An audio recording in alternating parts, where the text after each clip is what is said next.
What's up, everybody? Evening Hour Live right now. And it's Monday. And it's episode 151. And I'm jacked on caffeine. Let's have some fun.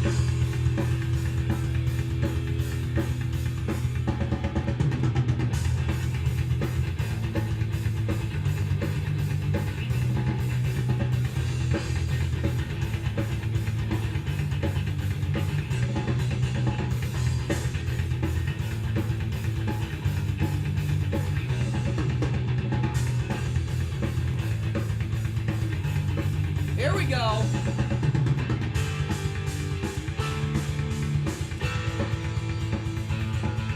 Turkey Hill iced tea. Come on in, grab a seat. We're gonna have a good one tonight.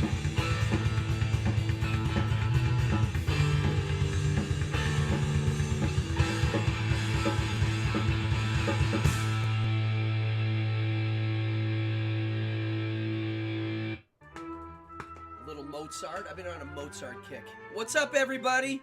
We got a great crowd in here. Ola Sherman. Popcorn, of course. Oh, we got everybody in here that's... Oh, we've got a level... All right. Come on in. Basement, Ashworth, Jason, Tony, Camillo. Who else is in here? Bruja, Florida. What's up, people? Basement Axis. What's up? Come on in. We got a good one. Episode 151. If you're new, hit the like, hit the subscribe, blah, blah, blah, blah. Yes, come on in, people. We're gonna have a good one. I've got some fun subjects, some good ones that should spark discussion, because the ones that I haven't sorted out yet are better sometimes. That's what I've noticed. Some of the episodes that I plan out, they're great, but the ones when I'm done that I'm like, wow, that was fun, were the ones I didn't plan out as much, because we discussed.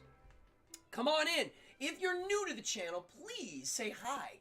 There's a chat below. I only do these because they're live. So when you're on, if you're new, say, hey, what's up? If I know you, I have people that watch this show and don't tell me they watch it. And then I bump into them and they're like, hey, I watch your show. I'm like, oh, wow. You can say hi. I love it when I know who's in here. It's more fun. It gives me more things to chat about and think about if I know who's in here. So if I know you, please give me a shout out. I don't have 1 million followers, so I'm able to actually keep up with the chat. I mean, if you watch some of these live shows, yeah, they can't even keep up with the chat at a certain point, which is why they have to do the pay, what do they call it, super chat. Rambones, what's up, Jason? Yes, please look for my Ramones petition. It's on change.org. If you go into change.org and you put in Ramones, you will see my petition. I'm right underneath 4,000. 4,000 signatures to get our amphitheater named after the Ramones. It's going to happen. I just want more signatures. Yeah, if you're new, please come on in, say hi. If you're one of the old timers, you know what to do. Below in the chat, there is some information. One is it shows you a little bit about our chat points. Oh! I wonder if my chat bot's on. I don't think it's on. My chat bot might not be on because the damn thing turns off.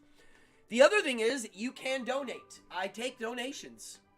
I don't beg for them, but if you give them to me, I'm glad because I perform full-time for a living, and anything you spend basically goes into everything I'm doing. So if you give me $5, $10, $20, $100, or if you gave me $100,000, it would go into what I do. It would not go into my bank account to pay for me going on vacations. And if I did take a vacation, I would turn it into content. I'm always... When you do what I do for a living, work never stops. It's just kind of... I was thinking about that today. I'm going to take a little detour here. Whenever I get, quote, free time... Now, I don't know what that really means, but I'll try to define it. When I get a moment to breathe... Like, okay, I just finished a bunch of projects for the day. I have 2-3 hours of time to kill. Sometimes I don't know what to do. Now, here's the problem. I really do have a lot of things to do. It could be a work thing. It could be a house thing, like I have to tend to something in the house, clean something, fix something. Or it could be one of my hobbies, which are fun, like my board games and my miniatures, right? So technically, when I get free time, I should go do the fun things. But they're kind of worked into my daily life anyways. So that's what I'm saying. This is why I get kind of like, hey, what am I supposed to be doing? I guess I'll just sit and listen to music. You know, like it's an interesting thing. But when I really do have free time, there's never free time. I'm like, I gotta be working on this. I have to like force myself to like clear it out. I mean, it could be 1 in the morning and I'll remember I need to do an email for a job and then I do it. It's just always ongoing. At any rate, I gotta get my notes so I don't forget anything. So, yes, I'm working on my Wacky Mart. Ooh, 14 hours? Ain't easy. Damn. Hood down welding. That's intense. That's a long time to weld. Cheers to that. That's a hard day's work. Yeah, Wacky Mart coming soon. Stay tuned. The goal is to have it up and running by Black Friday, which is this Friday. So I will be posting on my Instagram links and whatnots. I'm going to be selling posters, t-shirts. I'm going to be selling some posters that are I only have a few left. And some of them might be valuable one day. Seriously, not kidding. And I'm going to be selling one-of-a-kind items. I'm going to put something on the page that is really unique. You'll see. I have a surprise. Something I'm going to sell for not a low price, but it's something pretty cool. And I don't want to spoil it. So stay tuned. Wacky Mart's on the way. Godzilla news. I wanted to have a section now for the next few weeks where we do Godzilla news. Hey, Godzilla! What do you want? Something funny going on. You better check. Oh, yeah. Something funny going on. We have 2 Godzilla things happening right now. One is on Apple TV. We have Monarch, which is the new show about the people that chase around the Godzilla monsters. Mind you, it is a American Godzilla. Toho licensed it to them, and I will say the show's pretty damn good. I wrote some notes, but I don't need them. Some of the CG was awesome, some of it not. Godzilla, I've only seen one episode, but from what I'm gathering, Godzilla's not in it much. But that's okay, his presence is there. I believe he's going to show up again. It's pretty good. It's got Kurt Russell and his son, and they're both playing the same part, which is kind of cool. What else? The story ain't bad. It's got really good footage of Japanese life, Shibuya footage, you know, being in Tokyo. It's kind of cool. So I do recommend it. Original book. Have I gotten my hands on original book? What is that in what original what? I've already forgotten what I'm talking about. You have to tell me what that's for. I always tell people when you write your texts, be very specific of what if you're referring to something, because there's a delay, your text might come in and I'm already talking about something else. So tell me which book. Also, we have at the movies right now, it's not in America until this weekend, Godzilla -1.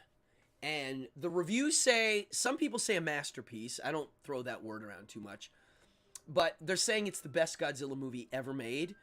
Oh, the Godzilla book. You mean the Japanese, it's been translated. Is that the one? I don't have it yet. I want to get it. It's the novelization of the first 2 Godzilla movies that was written for a Japanese audience, but someone translated it. I am definitely going to go see Godzilla -1, and I'm definitely going to go see it in an IMAX. I don't go to the movies that often. There's only a Godzilla movie at the movie theaters once every, 10 years? 5 years? And this is a Toho production. It's not Hollywood. It only cost 20 million or 15 million, which is pretty cheap for a film like this. So, bravo, Toho. I hear it's good. I can't wait to see it. So, that's some Godzilla news. Reading. I've been doing lots of reading. And I wanted to read something tonight. And then I wanted to mention another movie. And then my subject tonight is fun because I kind of want to dig into something that I don't get to dig into in a live format. And so, yeah. Here's what I wanted to read. Oh yeah, Godzilla's going to be at the IMAX. So I finished Nietzsche's book, which was his first book, called The Birth of Tragedy. And it was actually, out of all of his books, one of the hardest ones to read, even though it was his first, which is why it was hard to read, maybe. But nonetheless, it's an amazing book. So, as soon as I was finished, I started reading The Gay Science, also known as The Joyful Science. A lot of people are calling it that now because the word gay means something else to most people. I call it Gay Science because my book is actually called Gay Science, and this is not a great edition of it. It's kind of a cheap edition. Also, a lot of the videos I'm watching, to me, gay, the word gay still means happy in my pantheon. It means gay, and it also means gay. It's got a few meanings. So the reason why The Gay Science has been fascinating is I started reading it. I'm loving it. It's got a lot of famous stuff in it. It's the book where a lot of his concepts finally came together. It's the book where God is Dead was put together, and I think even his will to power starts to really formulate in this one. So, in reading it, I, of course, do research, and I found out that the title, The Gay Science, in German is referring to medieval troubadour poems, which people knew about when this was written, kind of. They kind of knew the meaning. So he's alluding to this phrase that people knew about, and science is a bad translation. Gay would be, let's say joyful for now. Joy, happy. Science, it's referring to, also includes humanities. So it should be called The Joyful Humanities. That is actually, I would say, a better title almost. But we'll have a gay old time. Yeah, we still sing those lyrics. Yeah. I mean, if there's gay people in here, what do you think? Is it weird to use the word gay in this context still? I don't think so. I mean, when I was a kid and I remember hearing, when I was little, nobody used the word gay to mean happy. I think that, when was that last used? In the 50s, the 40s? Oh, it was a gay occasion. Like, nobody, who uses that? Oh, how was the party? It was quite gay. Like, when did we stop? 40s? I would say the 40s, maybe. But when I heard the word gay when I was little, I knew that it meant happy. So, for whatever that means. Anyway, this is brilliant. But I have been going back, and whenever you read Nietzsche, and I was telling this to somebody the other day, his books basically all say the same thing over and over and over and over again. And they're only saying about 5 things over and over and over again, which sounds boring, but that's why it's kind of brilliant. And in the 50s, oh, yeah, or gay apparel. Right. Everybody still sings that. They're not changing that. Your grandmother would use it. Oh, what a gay time we had. I mean, it sounds kind of old school. I like it. So check this out. spoke Zarathustra. Focus. Come on, focus. Focus. There we go. This book, which I don't recommend reading as your first Nietzsche book, because you will not have any inkling of what is going on. Why do I remember page numbers? Page 99. There it is. You will not know what's going on. You'll be like, what am I reading right now? This makes no sense. But I stumbled upon something that, revisiting it after reading more of the other stuff, blew my head off.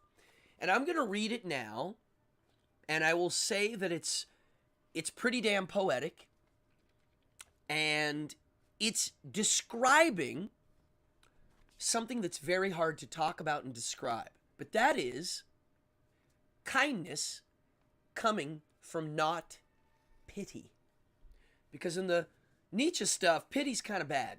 And I'll agree, it's bad. Kindness coming from pity doesn't help anybody, actually. And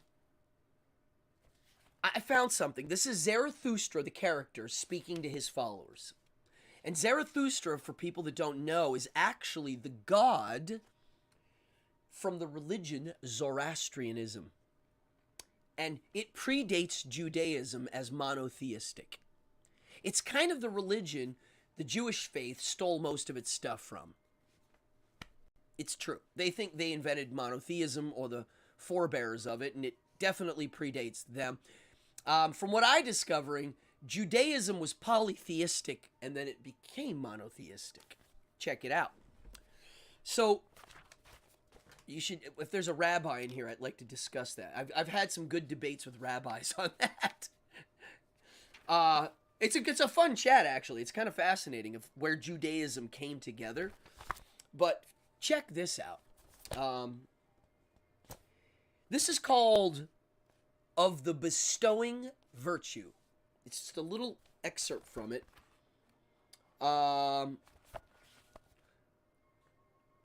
Okay, here it is.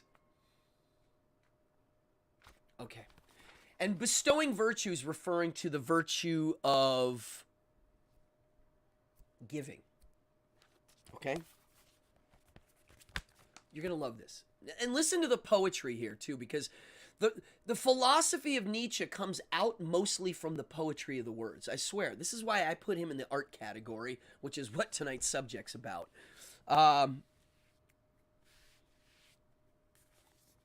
Here we go. Ooh, I like Bill Hicks. Okay, remember, this is this guru teaching his disciples about the bestowing virtue. Truly, I divine you well, my disciples. You aspire to the bestowing virtue as I do. What could you have in common with cats and wolves? You thirst to become sacrifices and gifts yourself. And that is why you thirst to heap up all the riches in your soul. Your soul aspires insatiably after treasures and jewels because your virtue is insatiable in wanting to give. You compel all things to come to you and into you, that they may flow back from your fountain as gifts of your love. Truly, such a bestowing love must become a thief of all values. But I call this selfishness healthy and holy. There is another selfishness, and all too poor, a hungry selfishness that always wants to steal. That selfishness of the sick selfishness. It looks with the eye of a thief upon all lustrous things. With the greed of hunger, it measures him who has plenty to eat, and is always skulking about the table of the givers. Sickness speaks from such a craving, and hidden degeneration. The thieving greed of this longing speaks of a sick body. Tell me, my brothers, what do we account bad and the worst of all? Is it not degeneration? And we always suspect degeneration where the bestowing soul is lacking. When I read that, I was like, wow, I wish I knew how to explain it. Well, there it is. And it made me realize something. And I always tell this to people. People that have the bestowing virtue like he's talking about, they are the types that they embrace life. They love their lives. They love life itself. They find joy in just this, whatever. And they know that the pain part's also part of it. And I think what he's saying is, when you're in that zone, let's call it the zone for now. When you're in the zone, yes, it might be selfish to want things, but it's because it's almost like you're a circle of things coming in and out of you. And, you know, you're grabbing things and you're giving them here and they're grabbing here. And it's just like this flow of awesome. And it's hard to explain, but it's not from pity that you're giving things out and sharing and loving life. It's not a pity thing. And then he flips it and goes, oh, but there's the other type of selfishness. And the person that he's describing, yes, sick selfishness is toxic narcissism. Well, and also that selfishness is what Nietzsche would have called the slave morality. It's as soon as something's wrong, the immediate blame is who's oppressing me right now, because it's their fault. It's literally what he's saying there. And so when something is asking for pity, it's almost breeding this weird circle of the other, which is degeneration. It's fascinating. Fascinating. It's a very simple yet incredibly complex thing to think about and talk about. And that's why it takes many books to get to understand it. And Zarathustra, a lot of the book is that's what it is. I highly recommend this book. It's beautiful. It's got really good poetry. It's easy to read if you get a good translation. But the concepts, you're going to be reading about talking animals, and it's just kind of a nonsense story, but it's philosophy. Done in a poetic manner. So I wanted to read that. I'm telling you, it's pretty neat stuff. And now I want to keep moving on. Another film review. I saw it less than a week ago. As soon as this is off, I'm going to watch it again this evening. I loved the movie. And I'll show you. I have a poster. They did a Kickstarter for this film, and it raised how much money? It raised I forget. Oh, you liked it. How do you pronounce your name there? Bilzafon. Bilzafon. Did I pronounce that right? Bilzafon. Anybody know about this movie? Onyx the Fortuitous and the Talisman of Souls. If you know about Onyx the Fortuitous, he had a viral YouTube video, which you should watch, called, one of them is Weird Satanist Guy, and the other one is like Gamer Girl. Anyway, that's Onyx. When I first saw him online, I thought he was real. I thought he was kind of a spectrum-y gamer nerd. Turns out he's an actor. Now, I fell in love with his character because I identified with lots of little things about it. And he kickstarted a movie. He made it. It came out. You can watch it online. It did have a small run in the theaters. It's fantastic. There's a couple things in it I didn't like, but mostly I applaud it. It's a work. Sherman in here. Rick Sherman, you saw it. I know you liked it. I mean, really, it was great. It's about a bunch of people that identify with Satanism getting picked to go to some spooky mansion to learn from some satanic guru. Now, I'll be honest. I've heard some of the people in this movie are the temple type, and I kind of think they win the cringiest human beings of the Century Award. But it doesn't matter in this movie. It's really good. It stars Onyx the Fortuitous, Andrew Bowser is his actual name, but Onyx the Fortuitous, and it also stars Jeffrey Combs and Barbara Crampton from The Reanimator. They're in the movie. It's wonderful, and they're good, and it's whimsical. The special effects are in camera, analog style, old school. It's great. There's a lot of notice me, senpai. Yes. It also is kind of touching and warm and really good, the movie. I'm telling you, check it out.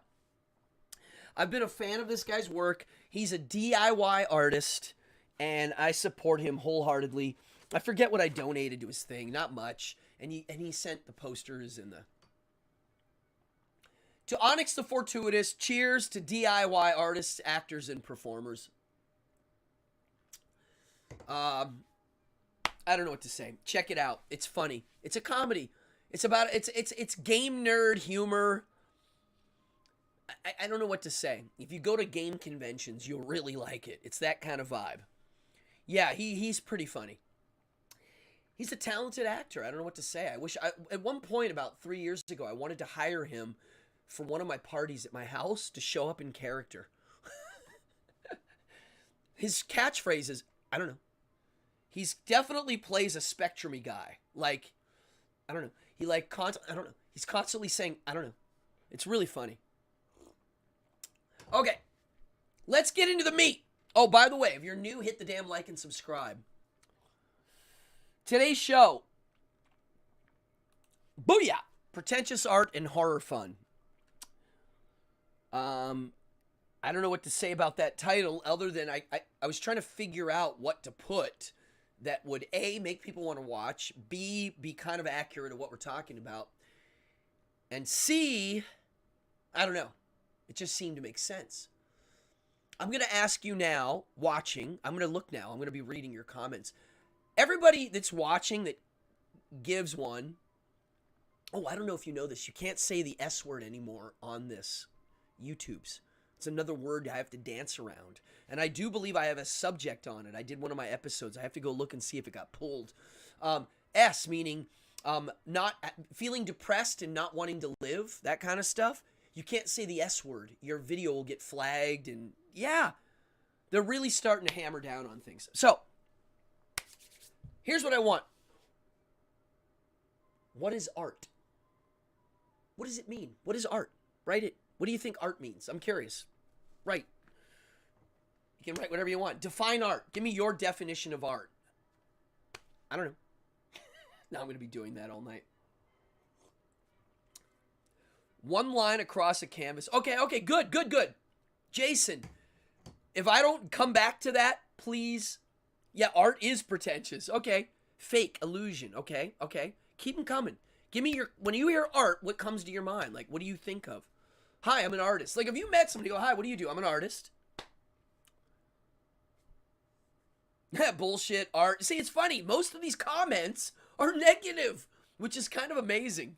Yeah. Yep. All right, we're going to have a good time tonight.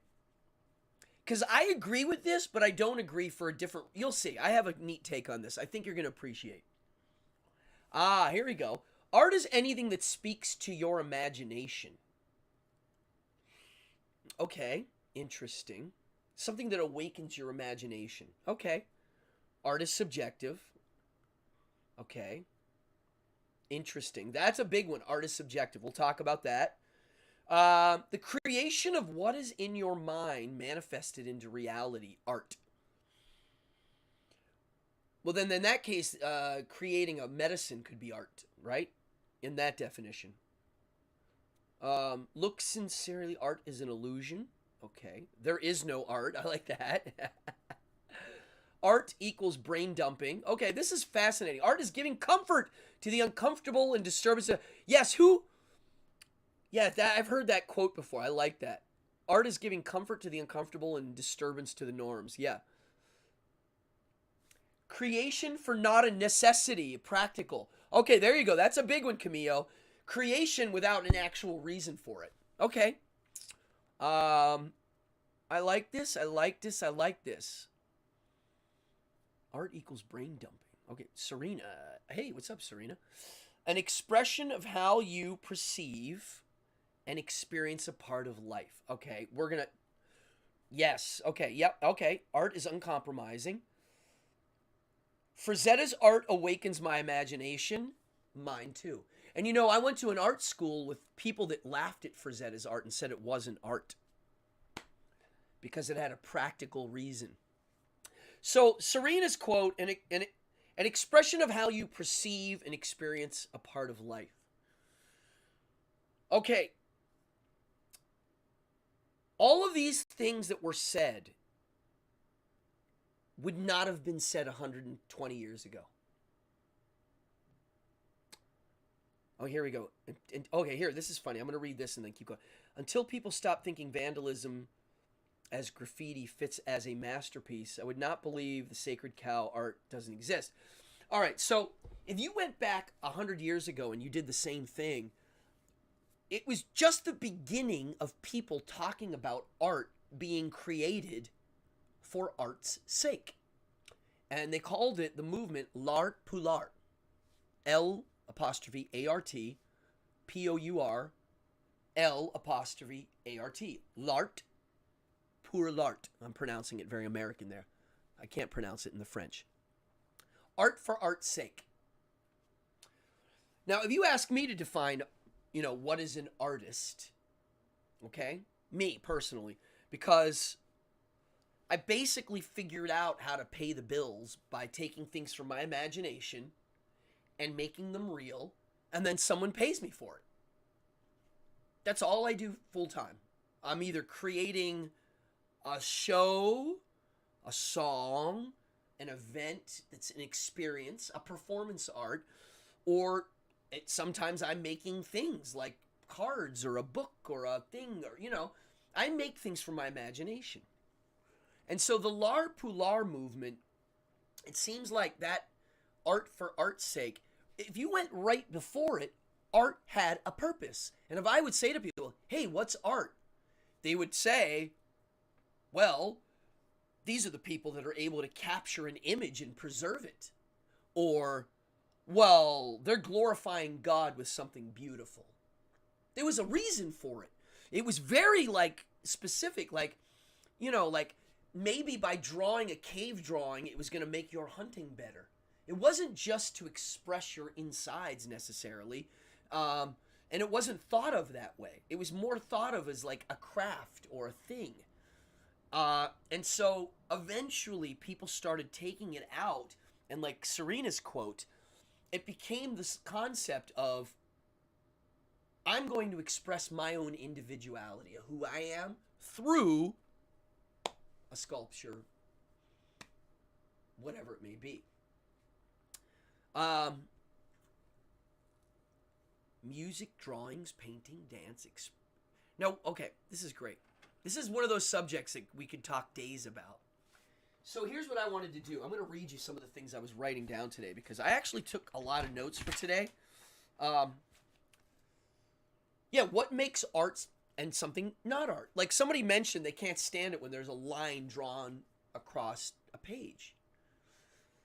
So let's talk about that. What makes something pretentious? And we'll call it modern art. When I say modern art, I mean you walk into a museum and it's just that. It's all white canvases with a line painted through. And there's 10 of them in a room.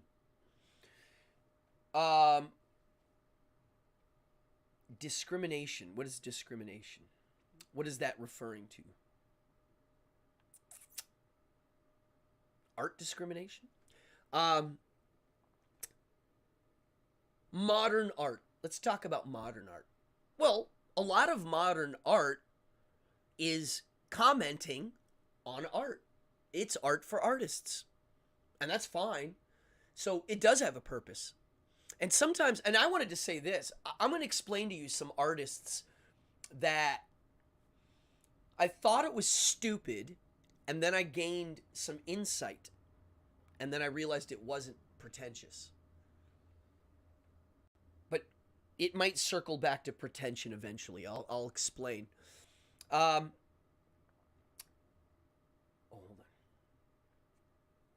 So here's someone that needs a practical application. Well, what does that even mean, a practical application? What if something simply makes you feel good? I have things hanging up in here that maybe some people wouldn't take as a piece of art. Like, for instance, if you have a dog turd on the street, it's a dog turd. But if I take it and I put it on a pedestal in an art museum, we could say it's art, or you could say it's shit, but it really is. Now, in that scenario, let's say I'm trying to make a point that all the art in this museum is kind of S-H-I-T, and I'm like trying to like call it out right there. So there's a clear point of why I'm putting it on there. And you might walk in and be like, God, that's so dumb. Who would pay money to see that, right? But there is a point. I'm trying to make a point. So somebody might pay me for it because they get, oh my God, this was the turd that was in the museum that made the museum mad to make a point that art is actually crap. You know, so there's always reasons for things, right? So I'm going to tell you the story of two different artists that I got to kind of not only see, but I knew people around the scene. Oh, what's this? East Jesus in Slab City is more art to me than most. Okay, so when I was in college, there was a guy. His name's Boggs. If anybody's from Pittsburgh, you might know this person. Boggs, I believe is how it's spelled. And my girlfriend at the time was one of his interns. Boom, here we go. Yeah, I was going to get to that, Serena. Excellent. Wait, let me read her quote, and then I'm going to come back to my Boggs story. You're going to love this. Maybe we can define pretentiousness as feeling inauthentic. Yes. Yeah. They're posing. It's a poser. Yeah. For example, painting a line across the canvas, not because it's an honest expression of your experience, but instead it's something you justify later. Or, and I'll add, or you're doing it because you're trying to sell a collection. And it's simple and it's easy and you're already popular. So you just, it's just kind of whatever. And people read into it more than it is, even though it is what it is. Yes. Okay, cool. Making up a heady meaning for something. All right, so first of all, I'll say most art that is considered pretentious is just not understood. That said, there's still pretentious art, right? So here's the Boggs story. And this is the story I heard from the intern. And if you look it up online, you can also find this. And there's info on this guy, Boggs. He was in a diner one day, drawing with a pen on a napkin, and he drew a dollar bill. He was like looking at a dollar bill and copying it, and he made it look really realistic. I mean, it was like a perfect line drawing of a dollar bill. And supposedly what happened was the waitress saw it and was like, oh my God, that is like shocking. That's amazing that you just drew that. And he was like, I'll tell you what, you pay for my breakfast and I'll give it to you. And back then, breakfast was cheap. When I moved to New York City 30 years ago, for $2.50 you could get a whole breakfast. It was cheap then. We thought it was cheap then. It was like, yeah, for $2 you can have a big breakfast, coffee, eggs, toast. So, a couple dollars, and this lady walked home with a sick piece of art. I'm going to read this in a second. So he went home and he started on a small empire. And here's what it turned into. He would draw a bill, a good one. He would change it. It would be like a weird $100 bill with some weird stuff, but it looked real. One-sided. And then, here's where the art comes in. Whoop-de-doo, he just drew a really good $100 bill. How could he sell it for a lot of money? You'll never guess. He didn't sell it for a lot of money.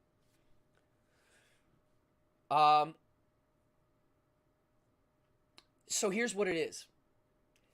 A man would, let's say there's a Harley Davidson store. Somebody would come in and say, hi, I'm blah, blah, blah, blah. I'm an art dealer.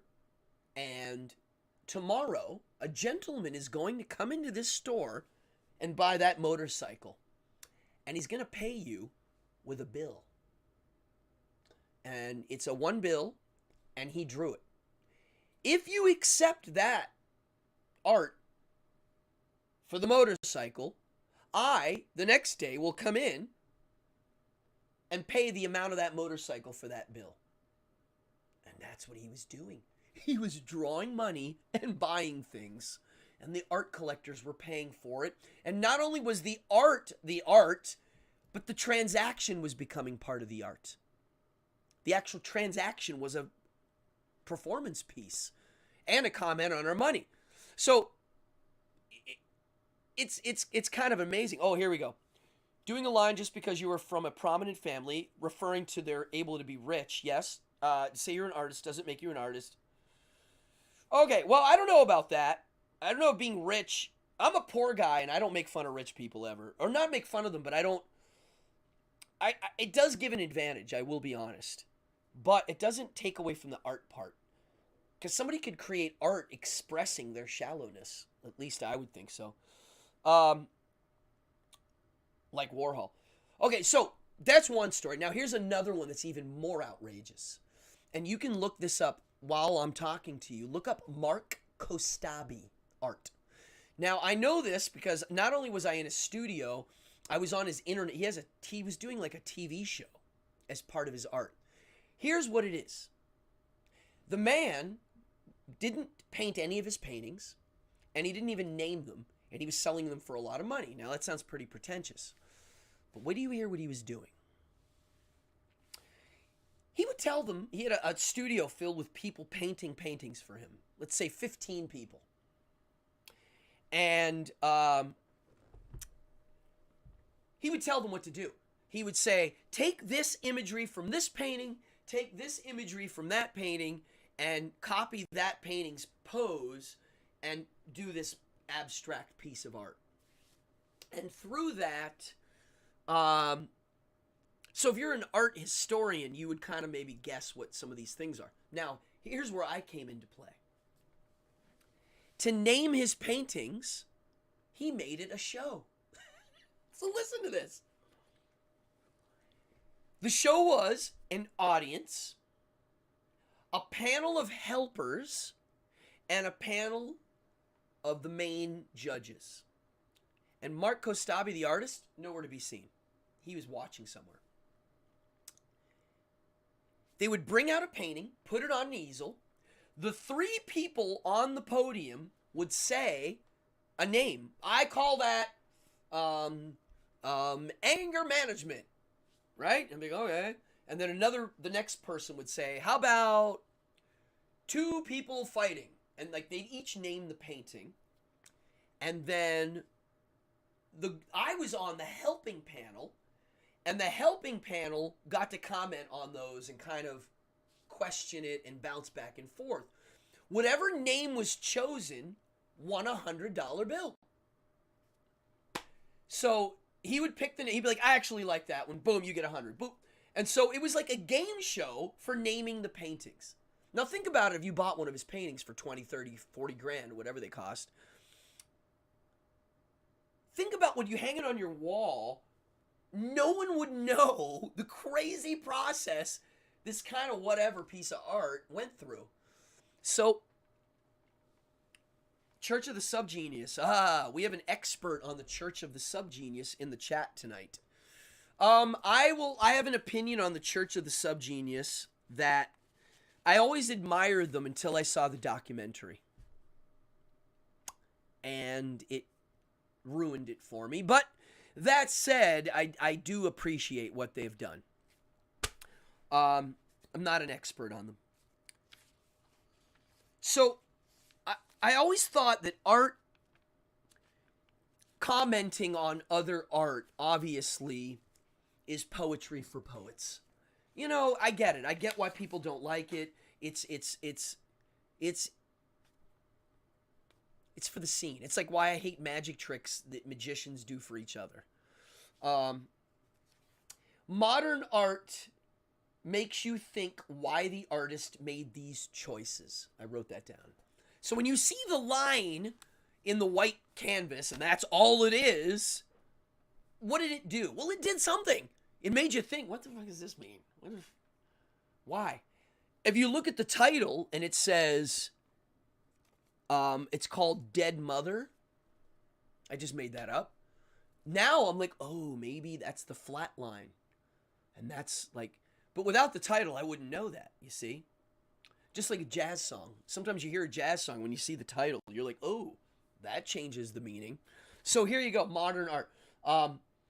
Now, yeah, what is the purpose of art? So here's what Nietzsche thought. Bringing it back to the great FN. Before I get to Nietzsche. Schopenhauer, he thought art just for pure aesthetics, beauty for beauty's sake, was an escape from the will. And it pushes back a bit of the suffering. So, distractionary art. You know, it's kind of meant to pull you out. The Cardone watercolor. Yes! I have it. It's hanging in my wall. I love it. I got to get an image for it so I can show it in the show. I did show it, I think. It's like up on my wall now. So, Schopenhauer thought that good art was, the more escaping, it's successful. It's meant to remove you from the will to power so that you're just kind of like, you get to enjoy something without having to worry about anything. Now, Nietzsche took it one step farther. And his art did have a purpose, and he thought it's impossible to take the purpose out of art. It's impossible. There is a purpose. Everything has something going on. Even if somebody's being pretentious or just drawing a line to make a quick buck, there's some sort of meat behind it. This is why I like Mr. FN. He made my head spin around a bit on how I saw some things. For instance, I'll take it to this step. When religious politicians vote down their religious lines and their morals, my question is, how could they not? How could they not? God, he's using his religion. It's like, well, of course he's going to do that. How could he not? Just like this one. Insider trading is illegal. Why is it illegal? How could it not happen? If I was a senator and I was going to vote on a bill that was going to completely destroy the stock market on one end, and my son was the main investor in that, you're telling me I'm not going to give him the wink wink to get out? Come on. I mean, I can't believe that people even think that. How can you make that illegal?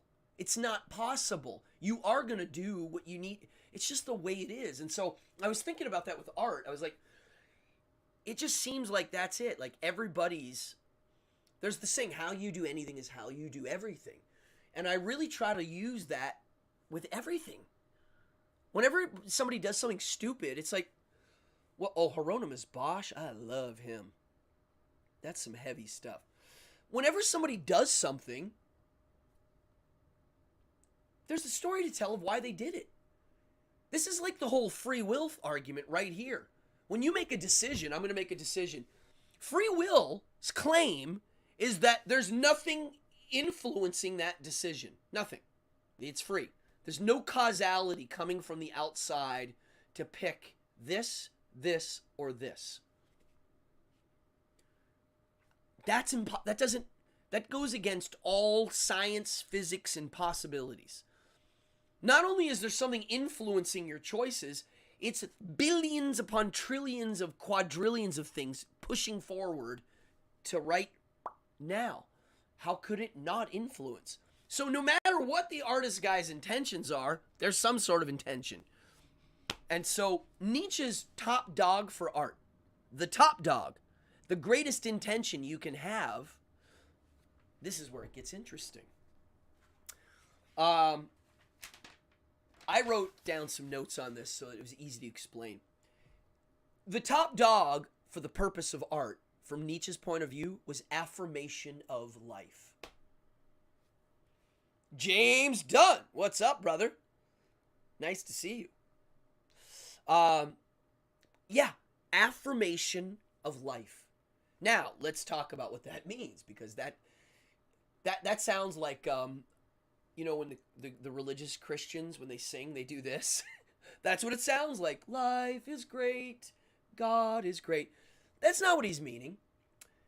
He's referring to the embracement of this world, this life, the fact that it is up and down. And tragedy is also an affirmation of life. That's part of it. That's what the birth of tragedy is about.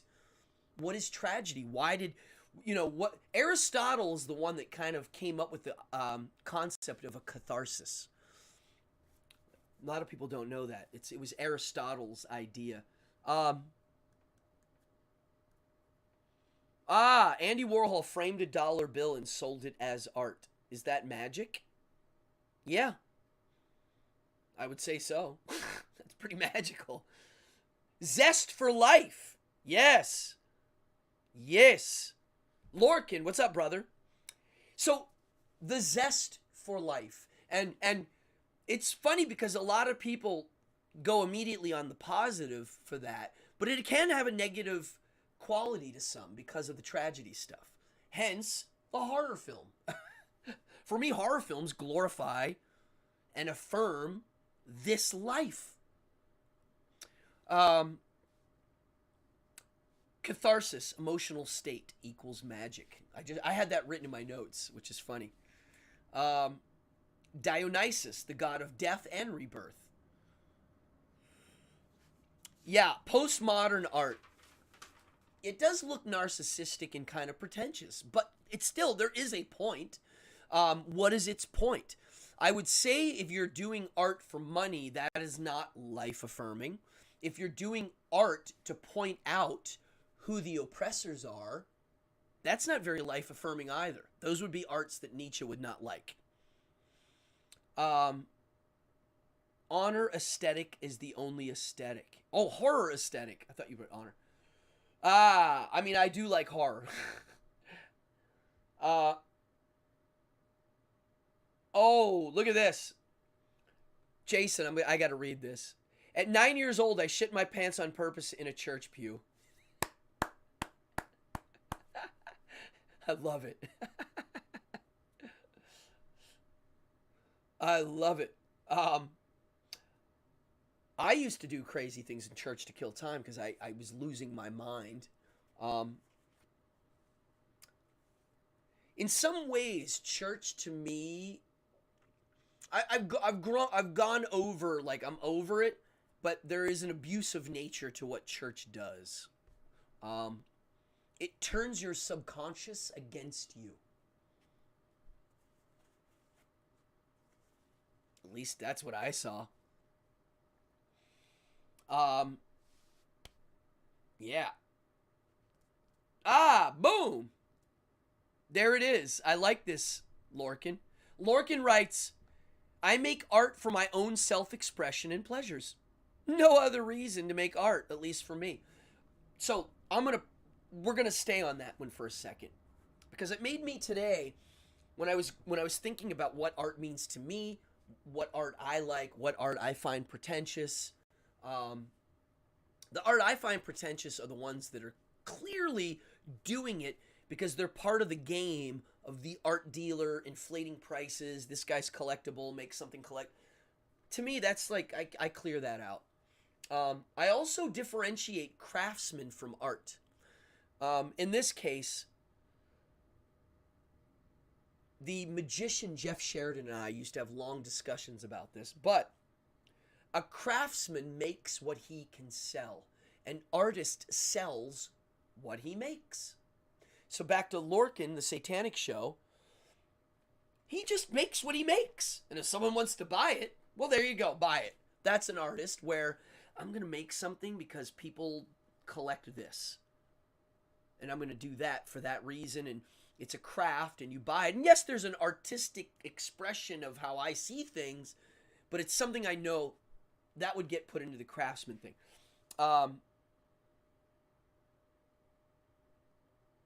Art that points out the oppressor as not being life affirming. Well, yeah, that's because it's slave morality. It's the morals of the slave pointing blame. It's like, okay, well, that's not affirming your reality in moving in a positive direction. It's saying you can't. So, yeah.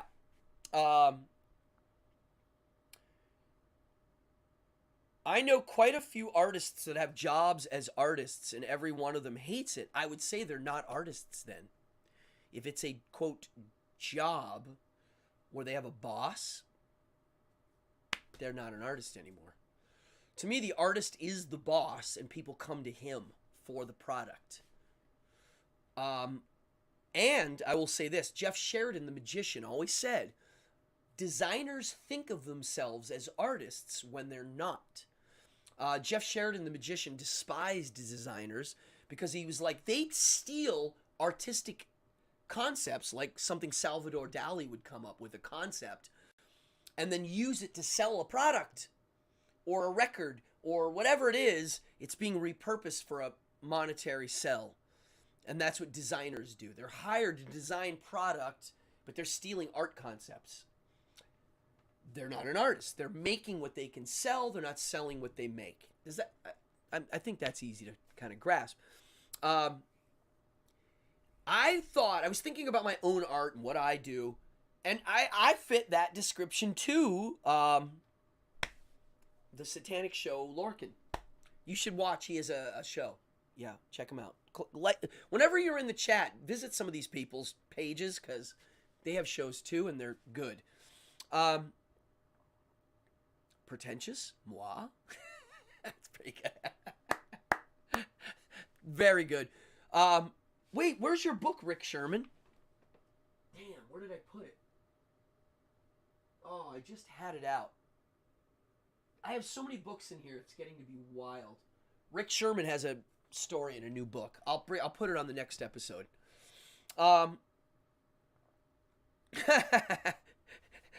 Camillo, exercising my slave morality, I would blame Christianity for repressing my inspiration. Yeah, hail to that. Yes. Is the Mona Lisa art or just a question the artist wanted you to question? Well, again, remember, I was saying art before a certain point kind of had a purpose. Like, people it was to capture an image. They didn't have cameras. It had a reason. I think they're called the plastic arts is what Nietzsche refers to them as. Meaning, it's a weird word to use, but it's like a copy of something. You're trying to imitate something. You're imitating a scene from life. Yeah, that's what he was talking about. Less is on the way. Tragedy is always looming. Oh, loss is on the way. I see. Why did I write comprehend life historically or through myth? I don't know why I wrote that. I wanted to talk about today the independent art versus corporate art. And sorry, I'm an artist and I'm having a blast with this.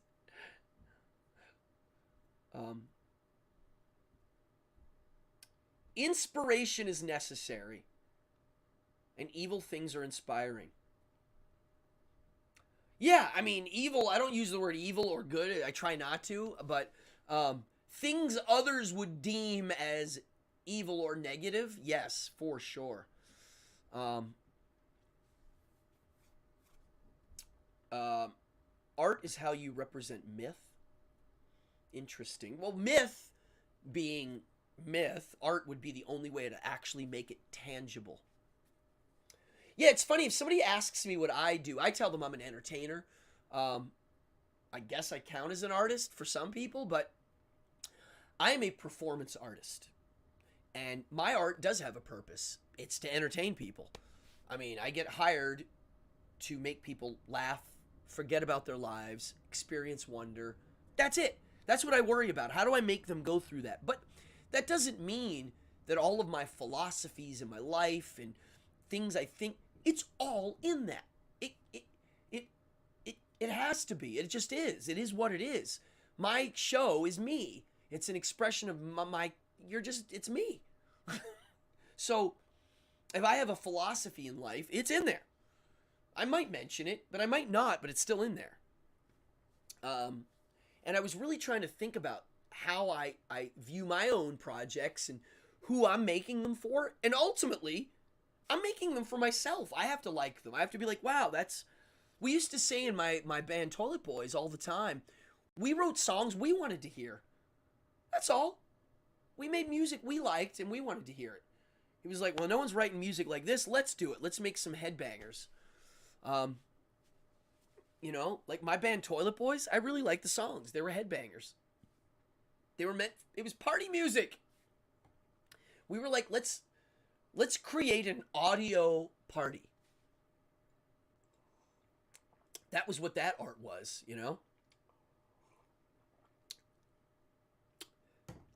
I make fancy metal railings for rich folk. Am I an artist? I would say, if you think you are, and other people go, wow, that's artistic, then it's art. If somebody asks me, if somebody says, is my magic tricks art? I guess I would say yes. Yeah. Each little routine I've come up with is a little nugget that I use. Yeah. I would say, again, it's perspective.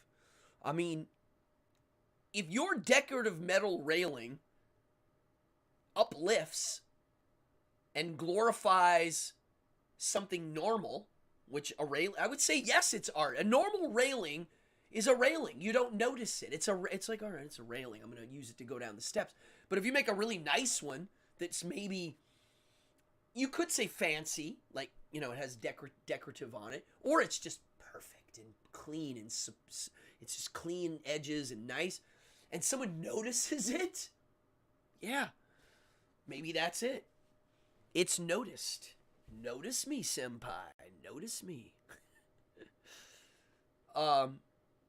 Artificial intelligence.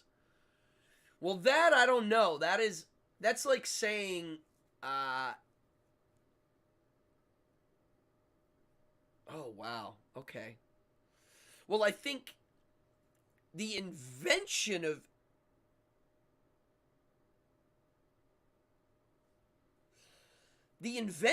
it, I wouldn't say is an art, but I think maybe in its expression, it could be. Most everyone is an artist. It's being skilled. See, this is where, I don't know. I know some artists that are unskilled, but their concepts are so powerful that it kind of comes through the no skill. There's a little bit of a nuance in there that maybe you could juggle. I get your point, though, and I know you prefer visibly when you can see the skill. Like, if you see a craftsman that's good, Jim, you're the type that's like, yes, and me too. But I've seen people that are kind of crappy at the craftsman, but the joke and the concept or whatever is powerful. Like a singer who can't sing but is able to kind of still get it through. The corpsewood thing. Oh, yeah, what was that? Remind me. I went to your site last week. Yes, it was great. Yes, it was art. What was that? Refresh my memory. I just looked at your page. I think I sent you a message on it. Do you feel limited when exploring your interests and desires? Okay. This is a good one. We're gonna go into that for a second. If I lip sync and no one notices, am I a singer? No. You might be perceived as a singer, but if they don't know, you're a singer. If they do know, I guess, yeah, that's a good. Well, it's like a ventriloquist. If he uses a tape with a dummy, is he a ventriloquist? Well, no, because he's not using ventriloquism. That's it.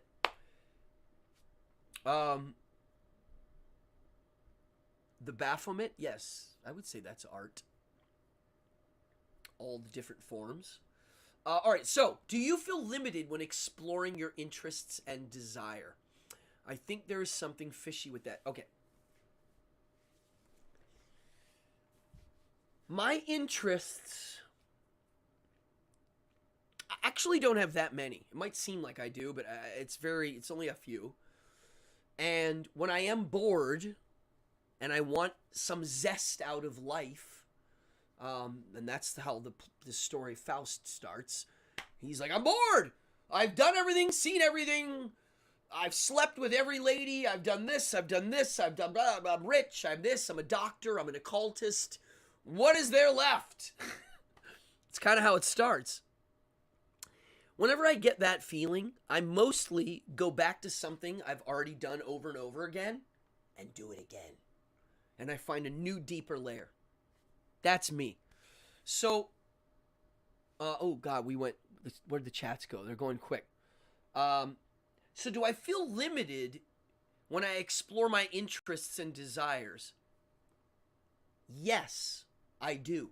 Which is why I thought that was an interesting question. I think a lot of people would guess I feel unlimited, but no, I do have, I've put some edges on my stuff for a reason. I always tell this to magic students, focus. And instead of learning a lot of tricks, learn a few and, really focus on them. And anytime in my life I feel like in the doldrum, well, I just go from one thing that I've been doing for a long time to the other thing I've been doing for a long time. And when that's bored, I go back to the other thing I've been doing for a long time. That's how I'm able to amass my knowledge of magic, things like that. It's because I've been doing the same ones over and over again for many, many years. I'm 50 years old. Some of the things I'm talking about and doing and showing you, I've been doing since I was 5. So, especially like the magic and monster thing. Yeah, that's a good question. Maybe I'm too concerned with everybody's opinion. Well, I will be honest, if you read the Stoics, that's the first thing they tell you gotta fix. Don't care. I don't care. I only care about other people's opinions just to make sure my communication skills are on point. I will say that. As an entertainer, I do have to make sure they're getting what I'm saying. So there is a little bit of that. Dan Moran asked a great question. Have you ever heard of another performer stealing one of your routines or art? Wow. Producer, did you hear that question? I just had a long discussion about that. The answer is yes, I have. And I'll share a brief story. Yeah, Bruja, Florida. Yeah, hey, listen, Bruja, Florida. Keep your eyes peeled. Something's in the mail.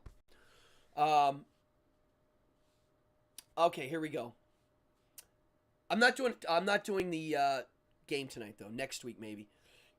Jason, I feel a bit dirty or unloyal to myself. When I do artwork I've been commissioned to do, especially here in Wyoming. Oh, Jason, keep your eyes open for a surprise in the mail. A big one. But it's also a job. I see. Yeah, dude, listen, I do magic shows I don't like, but I still like doing magic shows. Anytime I'm like, oh, I hate this, I go, look, I'm not in an office. I'm performing. Well, the performer that I had beef with, I not only confronted them, I went to their show. It was an amazing thing when that happened because someone called me and said so-and-so has a bit in their show that's just like yours. And I was like, really? That's funny because they saw me a year ago and commented on my bit that now they're supposedly copying. I confronted them using a little bit of Sun Tzu philosophy. And I'll explain that right now. And this is a very good thing to learn. It's something that our world governments, I hope, learned. I hope all of our presidents read Sun Tzu. If they don't, it's not good. Probably the only president in the last, I don't know, who read that? None of our presidents. Not in a while. Here's what it is. War can be seen as an art, yes.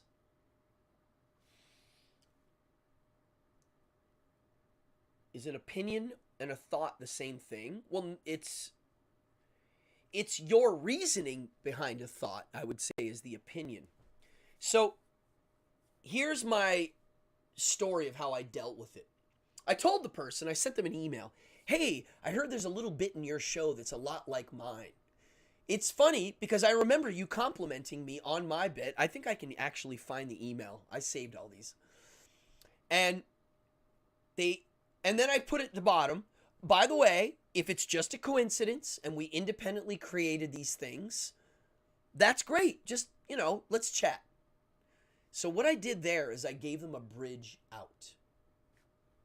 I learned this early on. If you're fighting an enemy, you got to let a bridge open. You can't burn both bridges.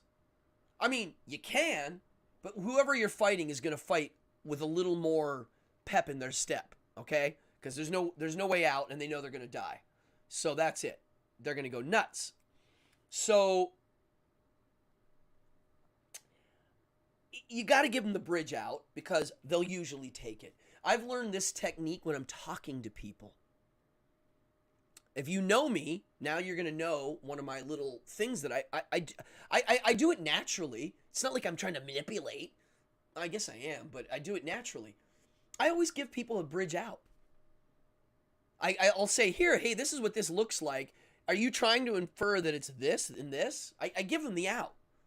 For a few reasons. A, I'm going to get a better talk. I'm going to be able to talk to the person on a better, more human scale. And it's going to be a lot easier. So the person wrote back, yes, I independently created this before you were born, and I could claim you're copying me. Like they went really like nasty, and I wasn't trying to be nasty. I remember I made a point of it, making it like, hey, it's kind of weird, but hey, someone said you stole this bit from me. If you came up with it independently, hey, great, that's great. But if you didn't, let's talk, right? Well, they went nasty. And so now, yeah, Amanda is a New Yorker that goes to some shows. You might know who it is, but I'm not going to say.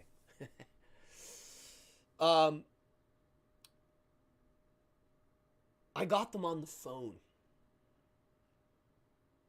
And I said, this is why it's funny that you mentioned this. I mentioned to my son today that the guy was crying on the phone. He was so upset I could hear him crying.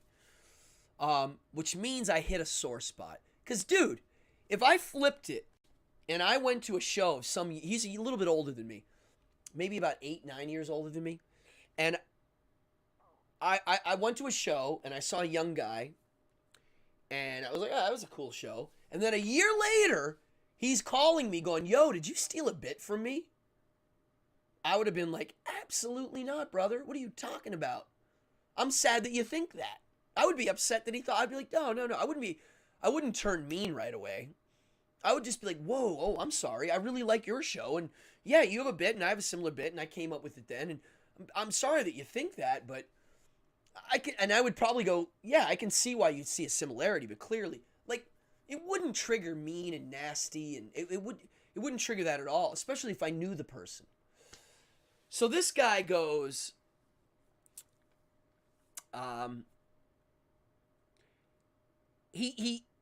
this guy immediately goes nuclear. He's screaming and crying. I'm on the phone with him, like, basically laughing.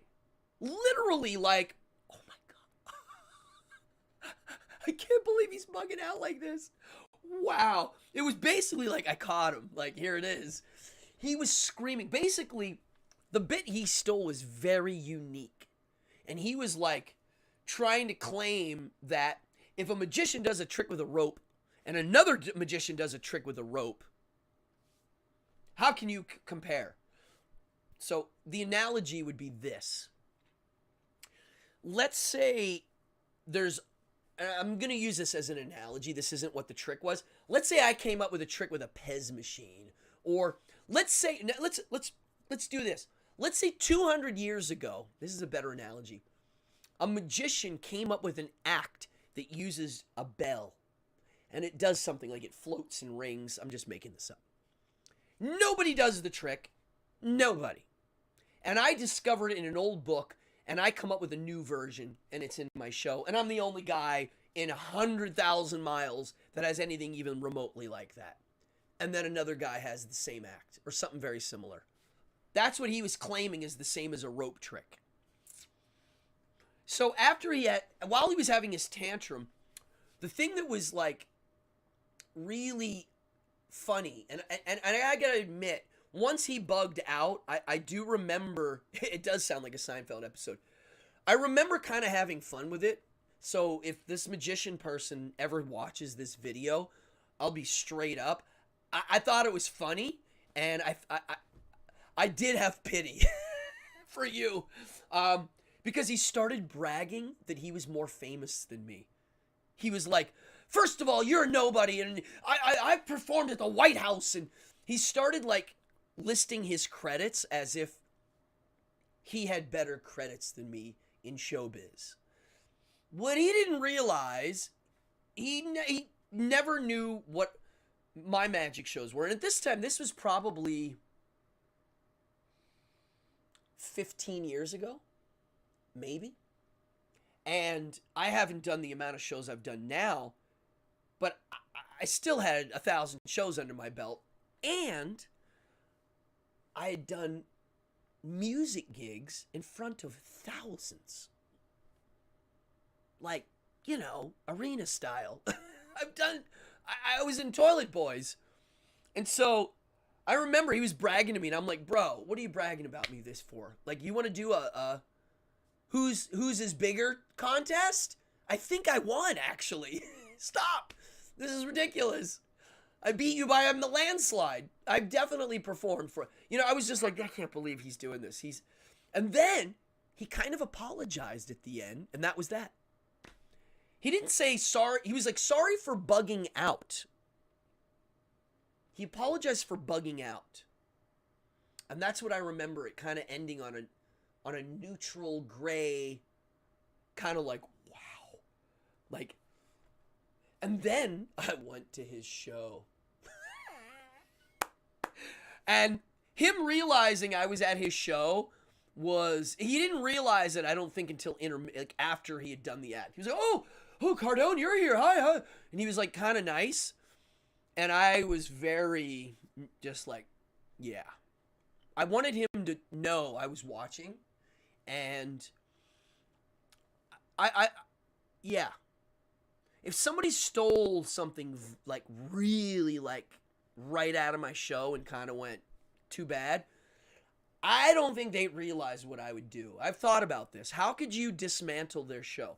Now, I have had people say, that whole flattery's, what is it?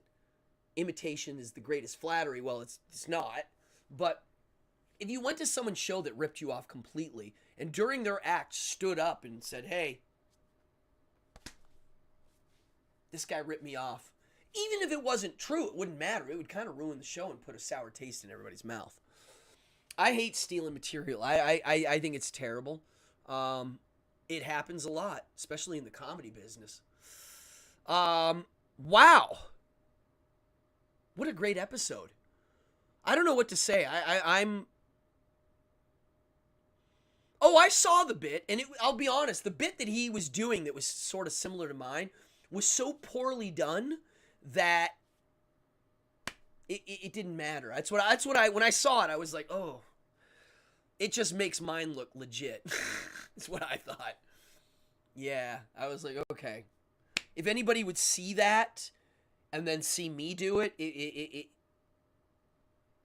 almost better that this guy's out here doing it, because I can say, hey, look, this chump can't do it. Ah, excellent one, Basement. Joe Rogan and Carlos Mencia.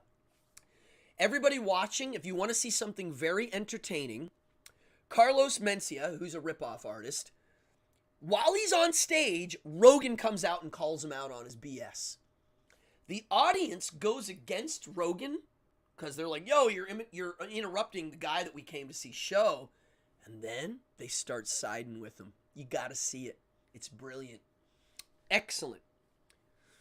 Wow, okay. That was a lot of talking. See, that was one of those episodes where I didn't plan it out 100%.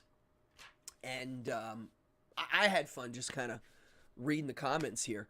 And we had a good group tonight here. What happened here? Something, Brewa, Florida. What happened? I saw that you wrote that you something good happened and people were congratulating you. Hold on.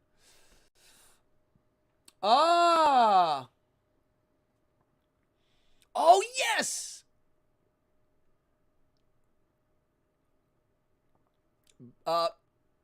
Where are you here? Brewa, Florida. What is your website? Put your website in here, or at least tell people they can find your stuff. I don't mind people pimping their stuff in here. Please. You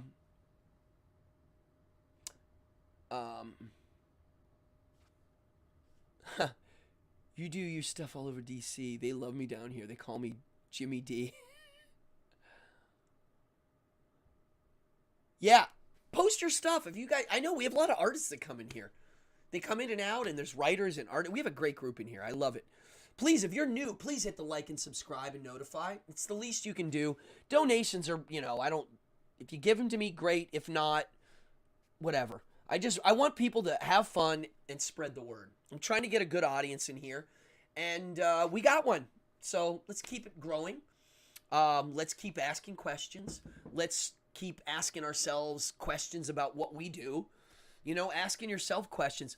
If you don't know how to do this kind of stuff, when you're in the shower where you're forced to deal with your own thoughts, I figured it out.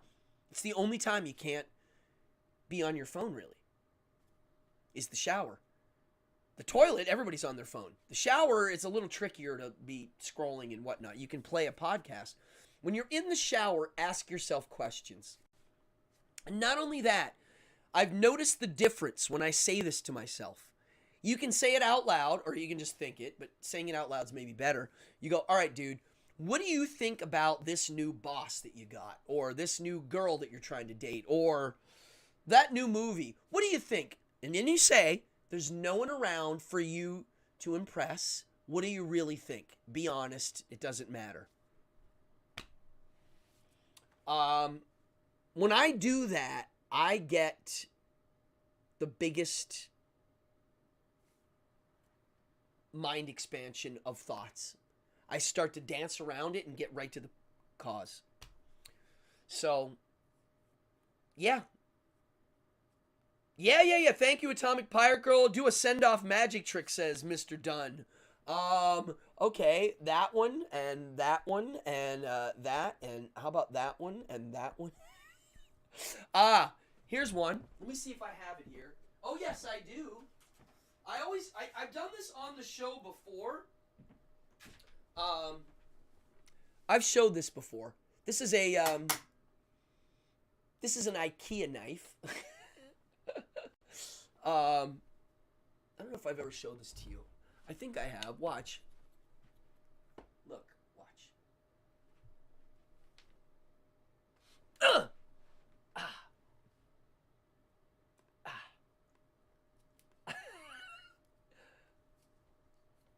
Okay. There we go. Okay. I'm just kidding. I need some new material. That's funny. Yeah, I'm just goofing around. Listen, I had a great show tonight. Art is art. I mean, that's my new definition of art is gonna be. How do you define art? It's art. You know it when you see it, and when you see it and it's not art, it's not art. I mean, really, it's such a weird concept. All right, I'm gonna go make some art. Actually, I'm gonna go watch right now this comedy. It's a horror comedy. It's goofy. It's cute. It's nerdy. Yeah. I'm going to take us... Oh, you know what I'm going to take us out for? Because we have a good show tonight.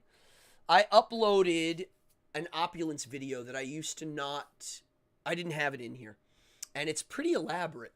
I didn't realize how elaborate some of our stuff was. Love you too, brother. And I will see you, although not this holiday, but the next one probably. All right, here, check this out. I'm going to take us out with Ritual by Opulence. And I think you're going to like this one. This one's got some wild stuff in it. And then I'm going to take us to the outro.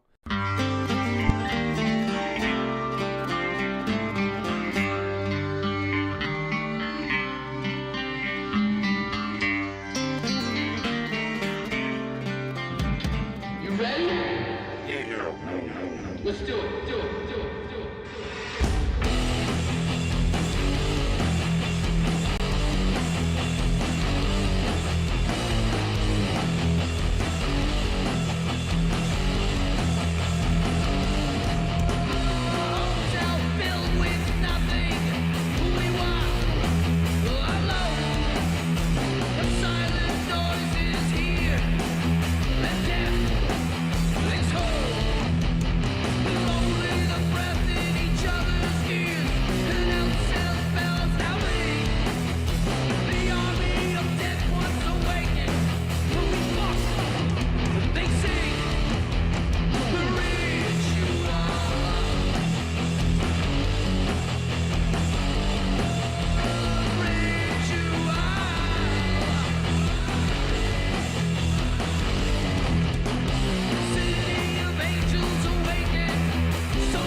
Son, the darkness has won.